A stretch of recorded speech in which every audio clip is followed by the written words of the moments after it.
Awesome. Well, thank you so much for joining us. For those that might be watching for the first time, welcome to another How I Use GreyNoise session. These are sessions put on by the GreyNoise community team that help highlight the awesome work that our community members get to do with our product and beyond.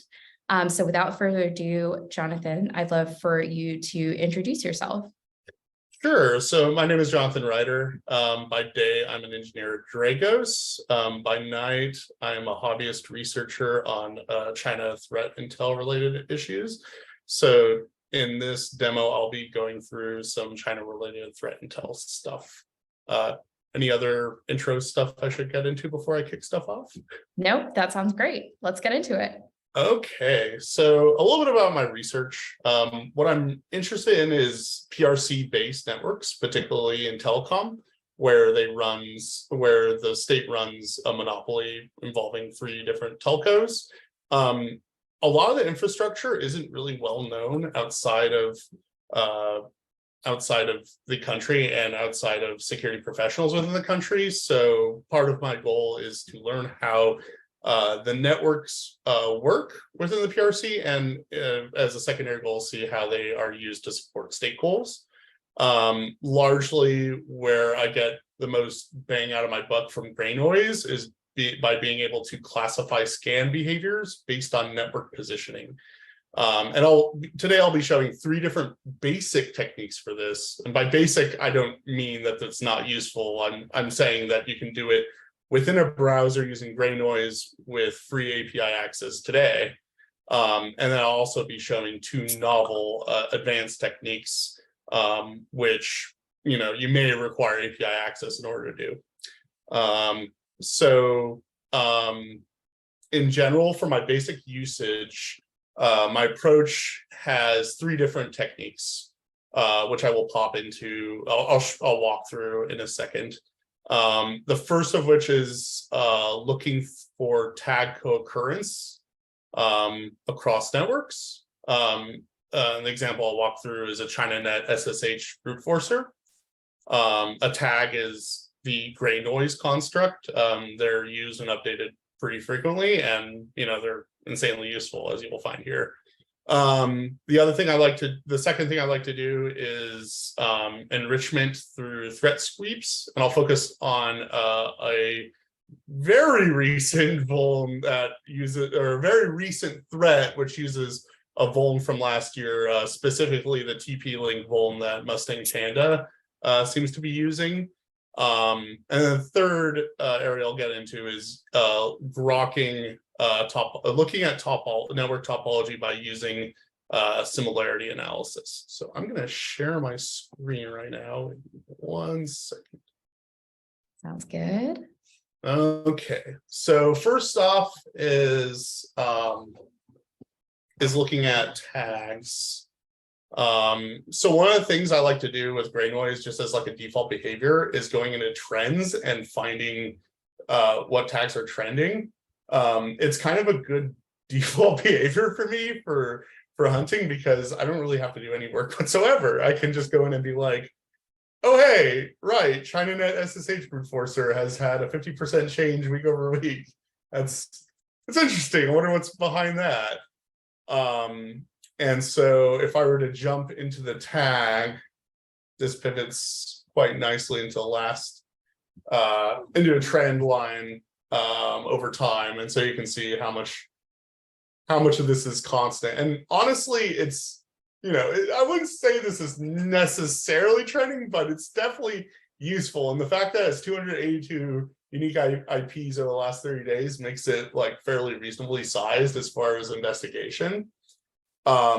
It also fits within some of my interest areas as far as like dissecting networks, because ChinaNet is an absolutely massive network topology. So the combination of having 282 IPs out of like probably millions of IPs, a pretty good way to kind of dig deeper on an issue. In this case, if you're to run a quick query on ChinaNet SSH brute forcer, you get some pretty straightforward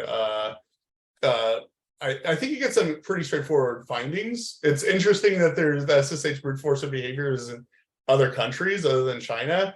And it makes sense because a lot of Springboard infrastructure that China-based threats will use will be hosted worldwide. The thing that reinforces this notion is if I were to go into source country United States as an example, you'll see something interesting within the top organizations, and that it's DigitalOcean, which I will say informally is a very common cloud provider when it comes to Springboard computers. And what I mean by Springboard hosts, I mean essentially it's a host that a host an adversary will use to do operations from. They're probably connecting to it from a series of VPNs in order to mask the rest of their infrastructure. But in order to, for instance, scan infrastructure on the US, they'll probably use a DigitalOcean host based probably based in the US, but in some cases you can find DigitalOcean droplets in Singapore that does similar type of tasks. So this is a quick kind of trends checking approach. The second approach that I like to do, which is a little bit deeper, is to sweep and use enrichment alongside these sort of research. The TP-Link issue that I was talking about is tied to a story that Checkpoint came out with, I think it was yesterday. Yeah, it was yesterday. Specifically tying some new IOCs to a well-known vulnerability for TP-Link routers. Seeing this news story kind of made me think, does GreyNoise have anything related to this? And generally the answer was yes. There is, an abundance of tags with TP-Link within the as a term. And you can see there's authentic RCE, which I think is fairly straightforward. But in the main point is I have a bunch of IPs that in fact use the 2022 vulnerability. I was able to dig a little bit deeper into finding an IP that is quite interesting. If we look at all the tags it has the 2022 vulnerability on it. It also has a bunch of ICS scanners on it, which I find for my day job to be very interesting. You have the Phoenix Contact PLC scanner, Phoenix being a manufacturer. One of the PLCs, Mitsubishi scanner. You have IEC 608070 scanner. IEC 608070 here is in a lot of places. Crimson scanner, a mail sex scanner, and Broken scanner. I actually know of a China-based vulnerability scanner that does this. I'm not sure if I can note who they are, but there's more than one scanner that has this grouping of tags or has this grouping of scans on top of it. And then the other thing is it's fun to look at is the amount of ports scanned, 193, probably running a commodity volt scanner on this. And then on top of this, you can see it's actually a pretty strict set of web requests it's sending out as well, and none of them are ICS related. So it's kind of a strange combination. Likewise, there was another IP that had this same tag as well. Here is the 2022 CVE, it's TP-Link related. You can see it has slightly more web requests behind it, very different. Basically around, the same amount of ports scanned though. Has a UA this time, which is kind of interesting. It's the same ASN, I believe. Probably same block of IPs, perhaps a different subnet. But nonetheless, seeing all these makes one interested, and one way you can kind of see what else is going on, you can kind of dig in and use you can enrich the data you find here using Shodan or Census, something that I can say, okay, rather than what traffic is coming out of the host, what is actually happening on the host. With Shodan, you find actually not much, but also it gives you a little, you do get some details. This is .67. So the last one we're looking at, what it's running is an interesting TCP port, which is tied to UPnP devices, and it has a very specific Linux build on its banner, which if you're to look at it, you get a sense of what actually this device is. We're to prop this open, you actually get 18,000 results all in China. So it's a very, very specific Linux build. The devices, and then you can also look you can look for even more results if you so desire on, say, China-based telemetry service, which in this case, FOFA fits the bill. Let's see if it will actually load. Now it's gonna take its time to load. But the main point is there's 18,000 routers with the same firmware in place. And I kind of gave away the game explaining this. This is actually a router which has which in this case, jump back here. It's a router which has an adversary in it that's doing scanning behavior. You can again see the overall space of explicit banners, let's say TP-Link, that's around 84,000 according to Shodan. With FOFA, it's a little bit more. That particular build, it claims 114,000 IPs. For TP-Link, it's like million. It's short of a million. So yeah, I think just doing some simple analysis, starting with a tag in GreyNoise, you're able to kind of trace back and find, and when you enrich it, you're able to find that here are some attackers who are trying to replicate their success on exploiting TP-Link router firmware with infrastructure on probably a subverted router. And then going to my third kind of behavior, which in this case is grokking based off of similarity results. I've been using it to carve out subnets. With specific, the one I've been using as my test case is AS4837. This is a large China Unicom subnet. It has 58 million IPs on it. I think it has an IP space for a little bit more.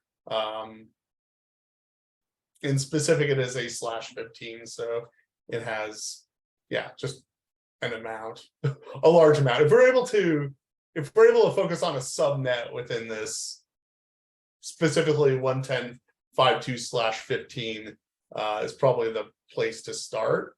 And in general, the analysis I pointed to this is actually, instead of doing a /15, I've used a /16, which is to say we're looking at 110.52 and then 0 to 255 for the next offset, and then for the last offset, 0 to 255.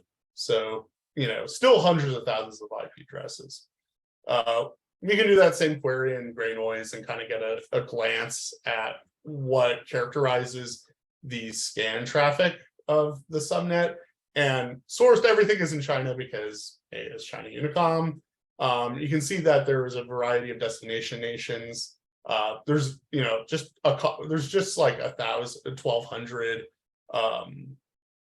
scanners that GreyNoise has picked up, which again it helps create a acting subset against a very large space.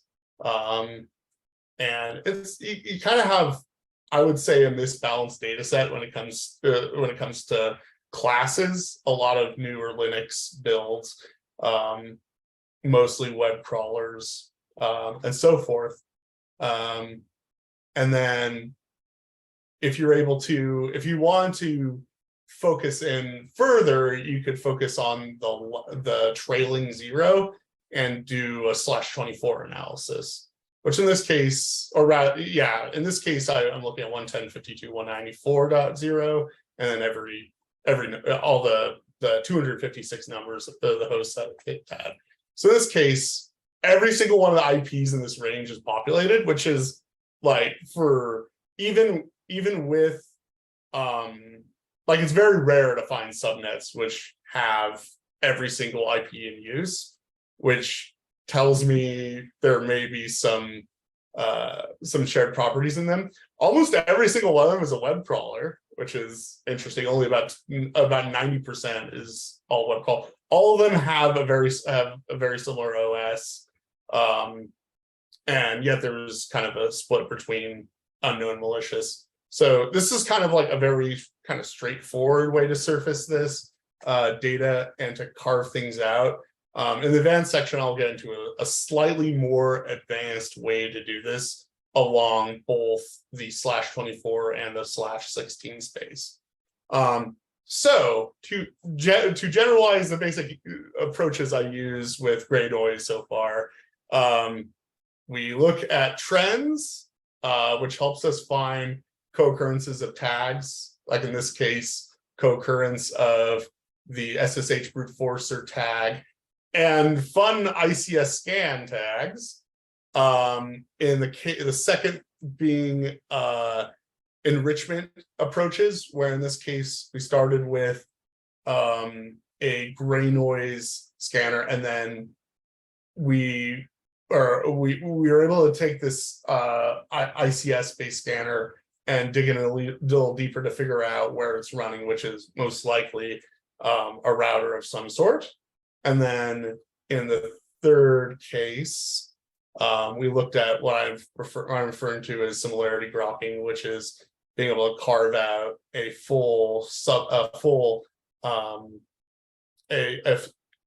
large, almost like an ASN's worth of data, and then be able to shrink that down to an active subnet with very common properties when it comes to scans.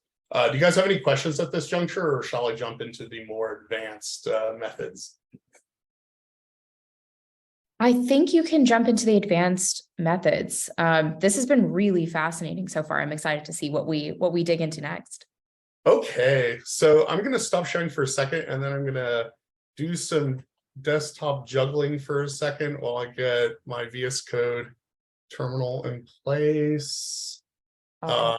And what I'll say is what I'm going to share for the specific is not open source right now, but I plan to open source it. So we're giving our community a sneak peek. Yeah, exactly. So sharing this once more, and you see all my notes right here. But on top of this, I have two. So what is advanced GreyNoise?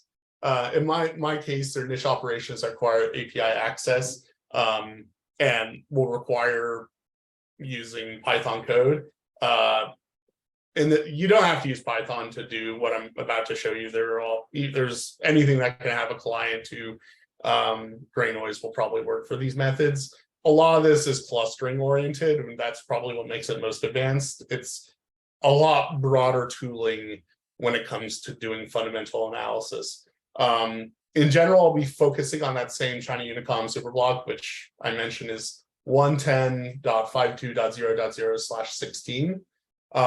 And very similar to the last analytical method I was showing you, I'm going to show you two techniques that allow you to look at more aggregate subnet by subnet form of analysis. That allows you to just tear through /16s as fast as possible.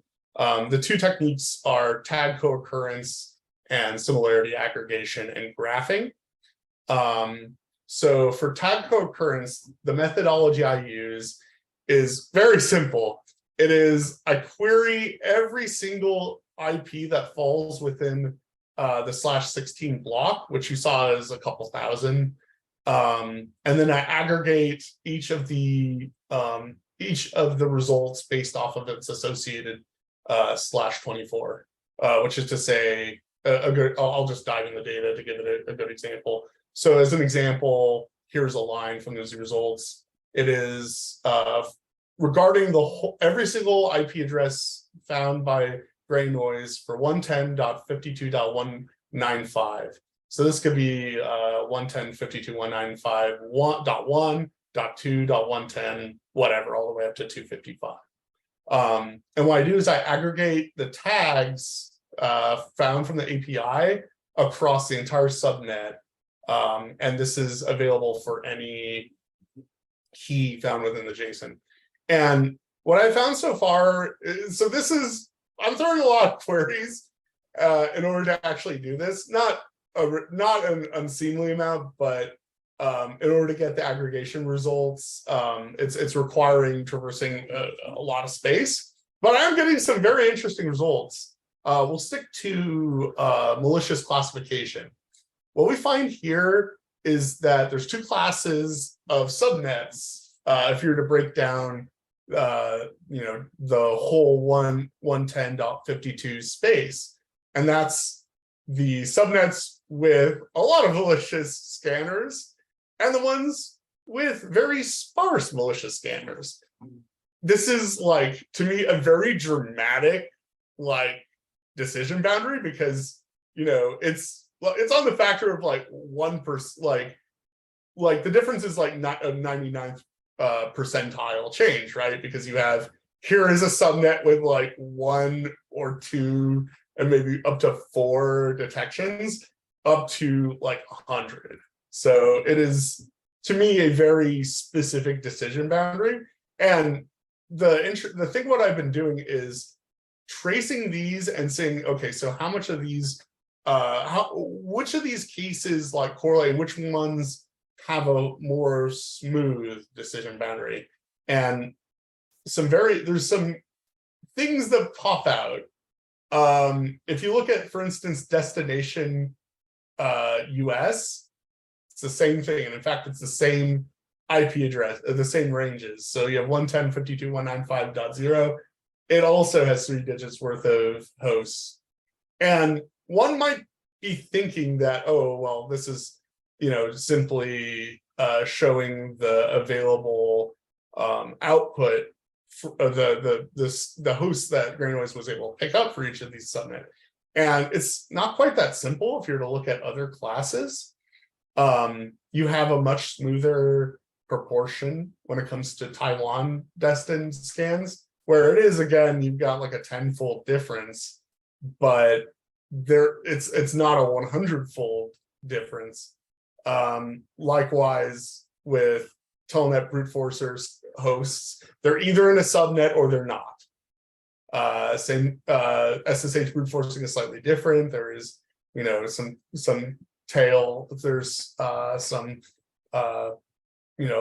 subnets where there's one or 2 scanners, and so forth. So it's you can think of it as like a form of distributional analysis I have when I aggregate the tags at the subnet level. In general, what I do like using it to look for class imbalances, just like I was showing you. And what I hope to do in the future is to perform analysis of variance based on this, not necessarily just because analysis of variance does something very different when looking at class imbalances, but instead what it can do is it will allow you to say that, say you have a proportion of hosts that have telnet brute forcers, which seems very kind of constant. You could have a population of that on one subnet, or rather in one giant set of networks, and you can compare it with another group of subnets which have a similar count, and then you can use a comparisons of differences method to say, is this count of classes statistically significant in its differences, which will allow you to have like a really fine-grained approach for finding kind of like for fingerprinting behavior across subnets. On that note, I will also jump to similarity aggregation, in which I do something very similar, but this time with results of the similarity API. Once again, I scan the entirety of 110.52.x.y and aggregate it based off of the results. In this case, the similarity API had 335 IPs within the set, but it was like more than enough to use to to analyze. Each of the results had around, is on average around 20 IPs. 20 IPs are pulled as comparables within those 335 IPs, which I was able to find.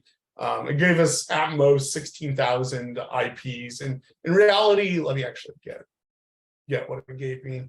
In reality, it's probably closer to, if I were to just look up the amount, it gave me around just under 400 when it comes to IPs within that block. But if we're to look at other blocks like 103.11, there's only one IP within that /16. So it gave me just a profusion of different IPs, some of which were China-based, some of which were not China-based. An example is when I looked up 110.52.199.134, you can see here's, almost all of them have OSM ports in common. Because it's only OSM ports, they didn't give me a very granular similarity score. But on the other hand, you had again, near even split when it comes to unknown malicious classification, and you have just an incredible diversity when it comes to organization. Some of them are like very straightforward. Of course, China Telecom will match on a ChinaNet backbone IP. Here's a different China Unicom ASN. Of course, that matched. Here's the same ASN. Of course, it's going to match there. But getting like a US-based data center as having similar behavior is probably a pretty easy way to find some anomalies. I kind of took it a little bit further when it came to looking for anomalies. And what I ended up doing, there's a little bit more of research I need to do here, is to look at directionality through a multi-graph analysis of subnet relations.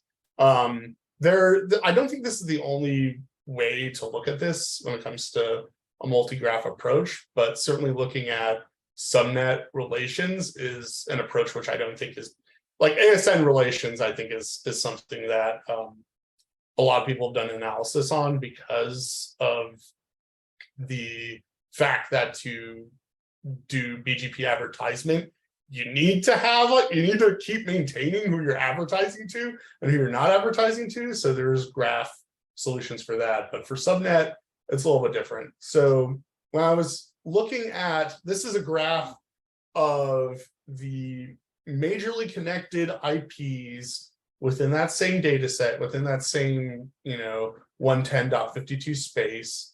And these are specifically the mass scanners.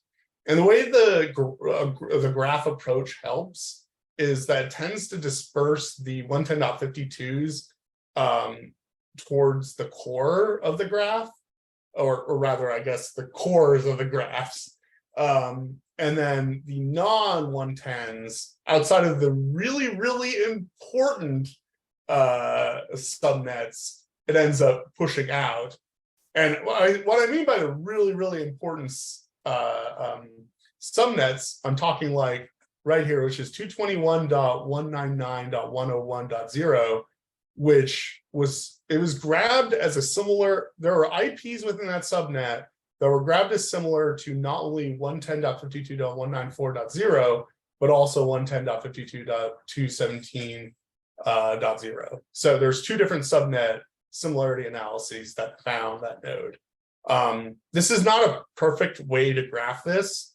I feel like there's room to do community analysis where it can focus on these kind of bridge nodes to see essentially here is a subnet that is frequently used as a bridge from a domestic, or rather it has traits that make it similar to how IP space in domestic data centers are used. But I would say in general, with using specifically the community analysis, I'm thinking of Louvain communities, where it's able to take this space and partition it into essentially looking at networks that bridge the cores. That makes it pretty useful for finding external infrastructure. I would suspect would make it a useful approach for finding external infrastructure for domestic users. But in general, that's my two advanced ways I use GreyNoise, one of which is going in and aggregating all the results at a subnet, all the tags and whatnot at a full subnet level, and then doing a similar approach, which allows me to use this to look at under the hood the results of the Similarity API. Some final hints I will have for those using the Similarity API, which I'm very fond of. I don't think I've really specifically called out. I'm a huge fan of it, mostly because of how interpretable it is. In general, what I found is that Similarity, by a combination of OS, port, and web paths, those three alone will give you essentially a binary match score, which is, score 1, as opposed to what you have is essentially like a float. For my form of analysis, doesn't really matter because I'm not using the score. In theory, you could use the score probably as a form of like a continuum relationship. In my case, I just assume if you're related and it's greater than the default value, which is 85, it's going to be similar no matter what. Degrees of freedom do matter for making a granular similarity score as kind of a sum. Like jumping back here, we have mass scan, OS, ports, web path. If you consider this as like a feature space, you have to think what has the greatest amount of degrees of freedom, and if it has a very large degrees of freedom, that's going to have a lot of precision in the similarity scores it's going to give you back. And the main thing, which I think is the most operational wisdom I can give for people using Similarity API, is mass scan bool all by itself can cause there to be more granular scores. I can just go through this list and you see it's all floats under the score section. I'll also say that mass scanners probably have the richest embedded feature space. Like there's a lot of different things that can say this host is doing mass scanning. So in general, it's a very interesting feature, and I tend to use it a lot, regardless of how it affects the similarity score. Okay, that's my advanced analytic approach. Is there any questions I can answer, or any other areas we want to discuss in greater length? I have a couple of questions, but Sure. First of all, I just wanted to thank you again, Jonathan. This was incredible and so in depth. It's just so cool to see the crazy rabbit holes that people go down with some of this data. So my first question is there any particular reason for the preference of the API over the visualizer? Is that more for scale, or is that? I would say for my case, it's completely for scale. Like if I were looking at individual, like if I were looking at in the /24, like I was showing in the browser, where, I mean, the most amount of results you're going to have is 256 IPs. That's really easy for me to keep in my head and to use from like a browser perspective, because I mean, like the example I showed earlier, the most amount of results you can get is 256, and the aggregation you have on their sidebar is very useful. The thing where it gets a little bit harder is if you want to, like, the case where all of this comes in handy is I'm not looking at a /24 anymore. I'm looking at /16 and I'm aggregating it by /24s, which, I mean, there are, I don't know if GreyNoise does this, but I know Census has like an aggregation tool, which is it's pretty much just a front end for Kibana, like dashboard creation, as far as I've been able to grok with Census. In general, I kind of prefer writing my own tools when it comes to this sort of mass analysis, because I know, as it's like give a mouse a cookie. You give me like a bunch of aggregation tools, and the next thing I'll want to do is a bunch of statistical analysis on it, and just generally using it as part of a feature vector, and all that sort of workflow implies that I want to have that accessible within a Python environment, or like any programming or analytical environment. So I would say, to summarize, in general, it's just the amount of data points that's involved, and to make it a little easier to use Python. For graph analysis, I'm not aware of there being a UI in GreyNoise for this. And I will say, specifically, it is extremely challenging to get the right views you want with kind of graph related problems. It requires a lot of pruning.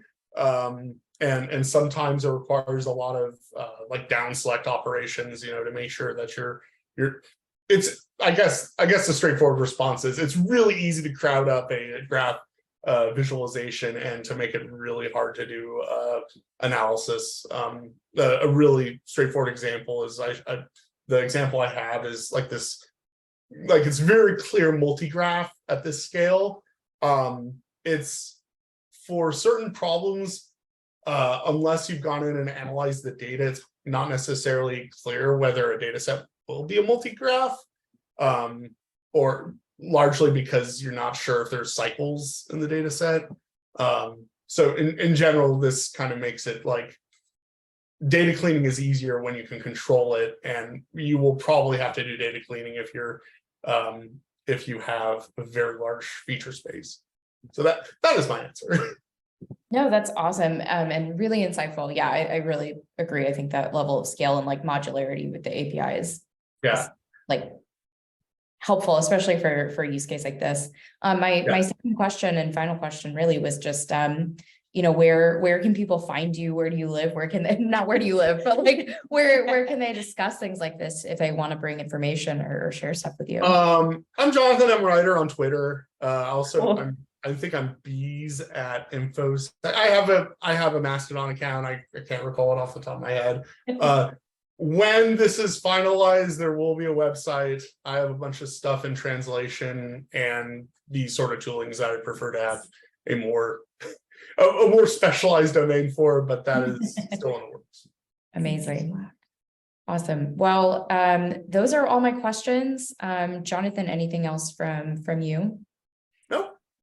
Amazing. Well, just want to again